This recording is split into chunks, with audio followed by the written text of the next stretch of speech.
Salut les amis et bienvenue sur la chaîne, j'espère que tout le monde va bien. On va parler automobile aujourd'hui puisque Renault vient tout juste de présenter un nouveau modèle qui est prévu en commercialisation premier trimestre de 2021. Il s'agit de son Renault Arkana.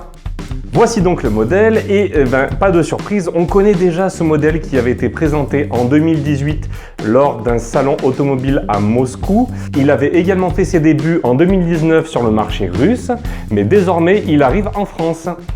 Athlétique et véritablement SUV avec ses 4,56 m de long, sa garde au sol élevée, sa haute ceinture de caisse et ses épaules généreuses, l'Arkana est aussi facilement reconnaissable en tant que modèle Renault puisqu'il reprend tous les derniers codes esthétiques de la marque avec notamment les projecteurs à LED en forme de C et un très gros losange sur la calandre.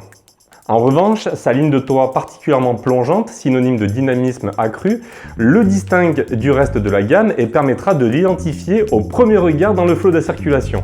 À bord, moins de surprises, on retrouve le nouvel intérieur de type Renault. L'Arkana hérite ainsi d'un combiné d'instruments numériques dont la taille varie de 4,2 à 10,2 pouces selon les finitions. Au menu également, le nouveau système multimédia EasyLink avec écran central tactile 7 pouces. Celui-ci peut se verticaliser et atteindre les 9,3 pouces en haut de gamme. Aux places arrière, la marque promet un espace aux jambes généreux. La banquette arrière devrait être fixe. Quant au volume de coffre, il est annoncé entre 438 et 513 litres. Tout dépend de la finition des moteurs notamment. Et puisqu'on en parle, il y aura de l'hybridation pour toute la gamme, puisque Renault ne greffe que des blocs électrifiés, à savoir un 1,3 litres TCE de 140 et 160 chevaux, avec micro-hybridation 12 volts et la motorisation e-tech hybride de 140 chevaux déjà en place sur la nouvelle Clio. A noter, et vous le voyez sur les images, que dès son lancement, l'Arkana sera disponible dans une version RS Line signée Renault Sport. Cette dernière gagnera en sportivité côté look, teinte orange, bouclier exclusif, jantes aux accents rouges, double sortie d'échappement chromée.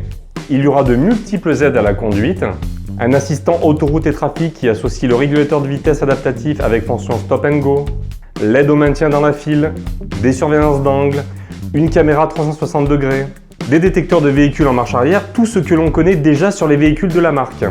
Ce Renault Arkana repose sur les mêmes plateformes que la Clio et la Captur, mais en termes de taille, le véhicule viendra plutôt se positionner entre le Kadjar et le Koleos. Pour vous donner mon avis, à moi personnellement, je me rappelle que quand j'avais vu le Renault Arkana en concept car au salon de Moscou en 2018, j'avais trouvé ça super intéressant. Je m'étais dit vraiment trop bien que Renault ose sortir ce type de SUV coupé. Je crois d'ailleurs que c'est le premier constructeur généraliste qui va sortir ce type de carrosserie. Ça, c'était en 2018. Là, depuis, quand je regarde la voiture, j'ai plus cet effet waouh. On connaît la calandre, on connaît les phares. On connaît les phares avant et arrière, on connaît les finitions, on a également l'habitude de l'intérieur. Il n'y a pas beaucoup de surprises en termes de design, moi je trouve. Et c'est clairement ce qui me déçoit. Moi je trouve que le véhicule est plutôt joli, il a de très belles formes. Moi le côté SUV coupé c'est plutôt quelque chose que j'aime beaucoup. D'habitude on trouve ça plutôt du côté de chez BMW et de chez Mercedes. Donc c'est plutôt cool que Renault sorte ce type de véhicule. Par contre il va plutôt faire du bien à la gamme des SUV Renault parce qu'ils avaient tendance à très vite vieillir, surtout à côté des Peugeot 3008 et 5008. Donc ça peut être plutôt sympa. Mais par contre moi je regrette vraiment que les Renault n'évoluent pas davantage, ça manque un petit peu de fraîcheur, on connaît l'ensemble des codes de la marque et j'ai l'impression que le véhicule arrive un petit peu tardivement. Moi je suis sûr que j'aurais apprécié davantage ce véhicule il y a peut-être 2 ans de ça. Renault n'a pas encore communiqué sur les prix, mais à mon avis ça devrait commencer aux alentours de 25 000, 27 000 euros. Et vu le poids de la voiture, moi je pense que les motorisations vont être un petit peu légères comme souvent sur les voitures françaises. Donc à voir. Donc moi comme je vous l'ai dit, pas forcément déçu par le véhicule, par son design en tout cas. Moi je trouve pas moche, je trouve plutôt même très agréable. Mais je trouve qu'au niveau des codes esthétiques de la marque, ça manque un petit peu de fraîcheur. Surtout quand on voit ce coaster Peugeot ou même Citroën avec la nouvelle C4. Moi je suis pas forcément fan de la nouvelle C4, mais Citroën ose faire des choses. Pareil du côté de chez Peugeot, pareil même du côté de chez Dacia, la cousine. Je vous ai présenté il y a quelques temps le Duster et moi je trouve qu'il y a une belle évolution. Là au niveau des codes esthétiques de la marque, moi j'ai besoin d'avoir un petit peu du nouveau, donc je suis un petit peu mitigé, mais bon j'ai quand même hâte de voir le véhicule. Je suis sûr qu'au niveau de son gabarit il devrait faire quand même une belle impression dans la rue. Donc voilà, à voir.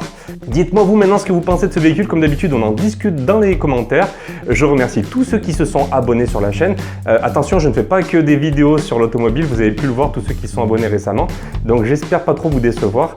J'espère en tout cas que cette vidéo vous a plu. Si c'est le cas, n'hésitez pas à me le dire dans les commentaires, à laisser un petit pouce en l'air ou à vous abonner à la chaîne. Je vous dis à très vite. Salut tout le monde.